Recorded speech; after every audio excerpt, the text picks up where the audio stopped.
You know that strange feeling when someone leaves your life, but somehow they don't actually leave you? I'm talking about that quiet moment late at night when everything is calm, your phone is still, and yet there's a subtle pull in your chest. Not longing exactly, not pain either, just awareness. Like something unfinished is still breathing in the background. And what makes it unsettling is this. You didn't chase, you didn't beg, you didn't lose your dignity. You let them go. So why does it still feel like the bond hasn't?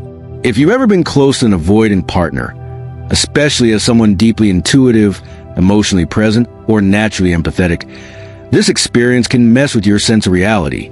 You tell yourself, they left, they moved on, this should be over. And yet, the connection doesn't fully dissolve. Here's the uncomfortable truth most people don't want to say out loud. Some bonds don't break just because one person walks away. Not all relationships are built on constant communication. Some are built on emotional imprinting, the kind that happens when one person is finally seen without being controlled, fixed, or consumed. And this is where things get controversial. Avoidants don't bond the way most people do. They don't attach through closeness. They attach through safety without pressure, through being allowed to exist without being chased or reshaped. And when they experience that with someone who is deeply empathetic, someone who understands without demanding, it creates a bond they don't know how to categorize or release, even after leaving. This video isn't about blaming avoidance, and it's not about glorifying emotional overgiving either. It's about understanding why certain connections linger long after contact ends, and why men who identify as emotionally aware, intuitive, or highly empathetic often underestimate the impact they leave behind. By the end of this video, you'll understand what actually happens inside avoidance after they leave a rare emotional bond, and why walking away doesn't always mean escaping it. Let's start with something that might sting a little, but it's important to hear it calmly. Avoidants don't usually miss you in the way you think. They miss the internal state they had when they were with you. That distinction changes everything. When an avoidant pulls away, it's easy to assume they're emotionally detached, unaffected, or relieved. On the surface, that might even look true, but internally what's happening is far more specific and far more personal than most men realize. Avoidants regulate closeness by managing how they feel inside themselves. When a relationship starts to create emotional intensity, their nervous system reads it as pressure, even if no pressure is being applied. So they step back, not because the bond wasn't real, but because it became too activating. Here's where the super empath dynamic matters. When you are emotionally present without being intrusive, when you listen without interrogating, accept without controlling, and understand without fixing, you create a rare internal environment for an avoidant. They feel calm, grounded, and more themselves than usual. Not dependent, not trapped, just settled. That feeling is unfamiliar to them. So when they leave, what fades first isn't attachment. It's stimulation, distraction, external focus. But what lingers quietly is the memory of that internal calm. The way conversations didn't feel like negotiations. The way silence didn't feel like punishment. The way they could exist without being analyzed. This is why avoidants often seem unaffected early on. They're not missing a person, they're missing regulation. And regulation can be temporarily replaced with work, isolation, new routines, or emotional numbing. But the imprint remains. And this is where men often misunderstand the situation. They think, if they cared, they'd reach out. But avoidants don't pursue what feels emotionally complex. They avoid it, especially when it reminds them of a version of themselves they don't know how to sustain.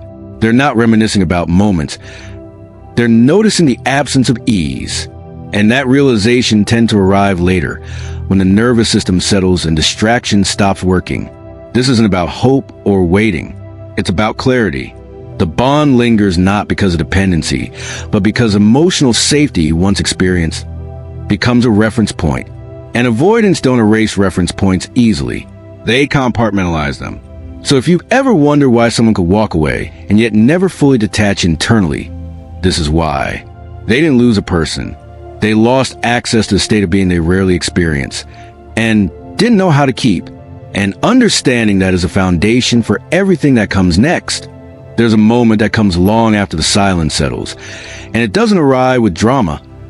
IT arrives quietly, almost inconveniently. For avoidance, emotional awareness often shows up after distance is created, not before. When the relationship ends, the nervous system finally relaxes. The pressure is gone, expectations fade, and only then does space open up for reflection. This is where the feeling appears, not longing, not regret in the traditional sense, but recognition. They begin to realize something specific was present with you that isn't easily recreated. Avoidants are skilled at minimizing emotional impact in real time.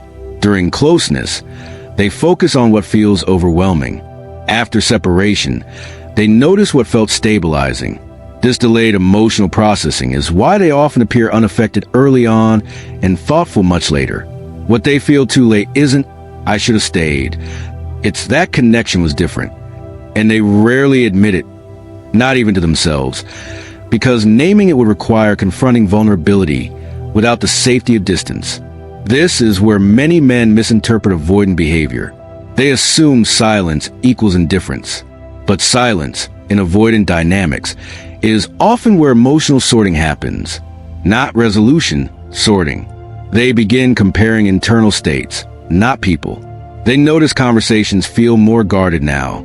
That emotional openness with others feels forced. That being understood without explanation is no longer available. But here's the part that matters most.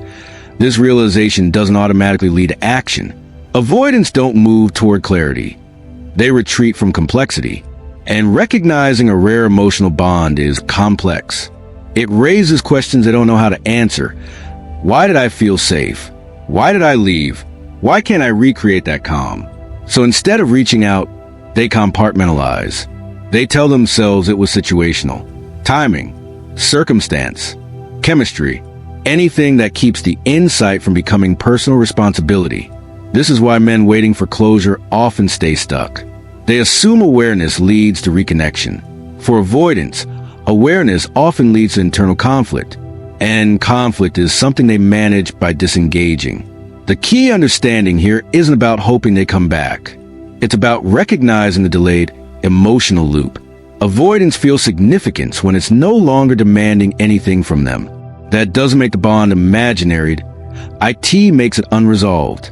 So if you sense that someone recognized your value too late, without ever saying it, you're not projecting. You're noticing a pattern. Avoidants don't forget meaningful connections.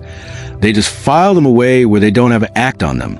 And that quiet recognition shapes how they approach every relationship that follows, even if they never circle back to you. There's a strange kind of absence that isn't loud, that IT doesn't ache sharply. It hums quietly in the background. That's what emotional safety feels like once it's gone. When you've been the person who offered calm without control, presence without pressure, and understanding without demand, the absence of that energy doesn't register immediately. At first, everything feels manageable, normal, even lighter.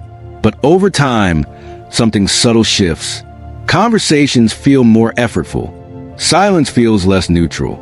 Being around others requires more emotional adjustment than before. There's no one wrong moment, just a growing awareness that something once felt easier.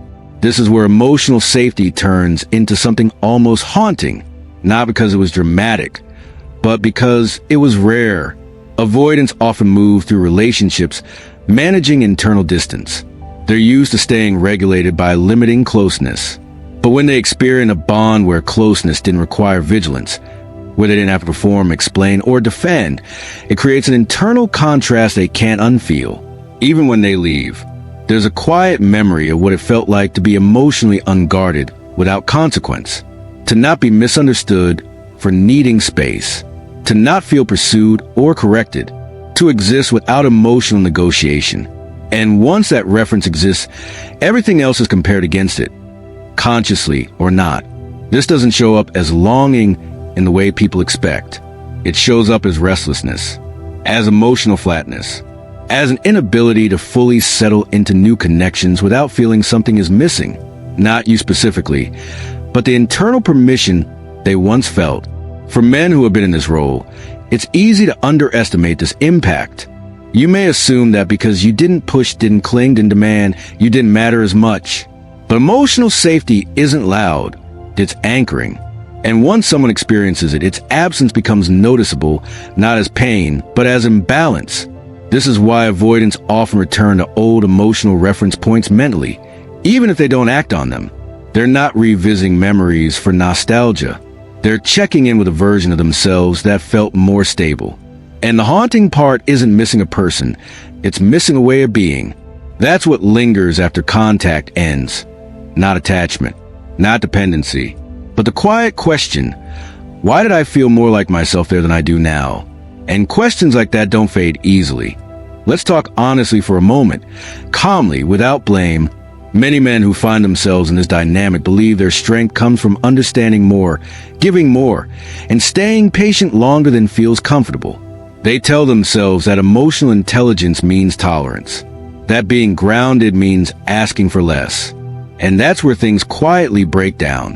When you consistently make room for someone who doesn't know how to stay, you don't become admirable, you become invisible.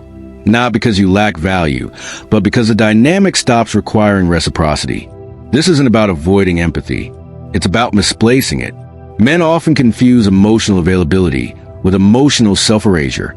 They believe being the safe one means absorbing distance without naming it. But safety without boundaries isn't safety, it's accommodation. Here's the criticism, and it's meant to wake you up, not tear you down. If you never require clarity, you teach others that ambiguity is acceptable. Avoidants don't lean into bonds because someone gives endlessly. They lean in when emotional presence is matched, not managed. When someone stands calmly in their standards without chasing or shrinking. And here's the one truth you need to hear clearly. Your ability to understand someone does not obligate you to stay where you are not being met. Being emotionally evolved doesn't mean you tolerate emotional imbalance. It means you recognize it early and respond with self-respect, not strategy. The wake-up advice is simple and direct. Stop proving your depth to people who haven't shown they can hold it. If a connection requires you to constantly regulate the emotional temperature, it's not intimacy, it's labor. And over time, that labor drains the very presence that made the bond special. When you step back, not to trigger a reaction, but to restore alignment, something important happens. You stop being the emotional environment and start being a person with standards. That shift doesn't guarantee reconnection, but it guarantees self-respect. And that's the only foundation from which any real bond can exist. There's a misconception that once someone leaves, the bond dissolves with distance.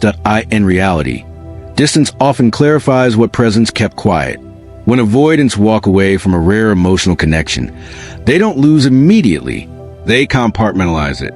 They place it in a mental space where it no longer demands action, explanation, or vulnerability. But that doesn't mean it stops influencing them. What lingers isn't attachment in the traditional sense, it's contrast. Every future connection is felt against what once existed. The ease, the emotional permission, the absence of pressure. And while avoidants may not consciously compare partners, they feel the difference internally. This is why leaving doesn't equal escape. The bond becomes a silent benchmark, not romanticized, not idealized, just remembered as a place where they didn't have to defend their independence or suppress their closeness. And here's where the shift becomes important for you. Once you stop offering emotional safety without mutual investment, the bond changes shape. You are no longer the environment that absorbs distance. You become the absence that reveals it. This doesn't mean they come back. It means a connection stops being something they control by withdrawal. For men, this is where power returns. Quietly, without force. You stop waiting to be understood and start choosing relationships that don't require constant translation. The lingering bond doesn't pull you backward. It pushes you forward, toward emotional alignment, not emotional endurance. Avoidants may carry the memory of how they felt with you long after leaving, but you don't need to carry the weight of being that place for someone who couldn't stay. The bond remains because it mattered, but it no longer defines you. And that's the final shift, when connection becomes something you choose, not something you maintain alone. That's when the story ends, not with closure, but with clarity. Here's the controversial truth, and it's one most people resist at first. Some people don't lose you when they leave. They lose access to who they were when they felt safe with you. And that distinction matters. Avoidants don't always process loss through emotion. They process it through absence, through the slow realization that something once regulated them internally, without pressure, without control, is no longer present. And that awareness doesn't always lead to action. Sometimes it simply becomes a silent reference point they carry forward. But this story isn't really about them. It's about you recognizing that being deeply empathetic doesn't mean being endlessly available. That offering emotional safety is powerful, but only when it's shared, not extracted. If this resonated, I want you to comment your experience below. Not the polished version, the honest one. What it felt like to be the calm place for someone who couldn't stay. I read these, and I do reach out, because these conversations matter more than algorithms. The bond mattered because you mattered in it. Not because you were rare, but because you were real. And the moment you stop trying to be understood by someone who couldn't meet you there, you don't lose the bond. You finally outgrow it.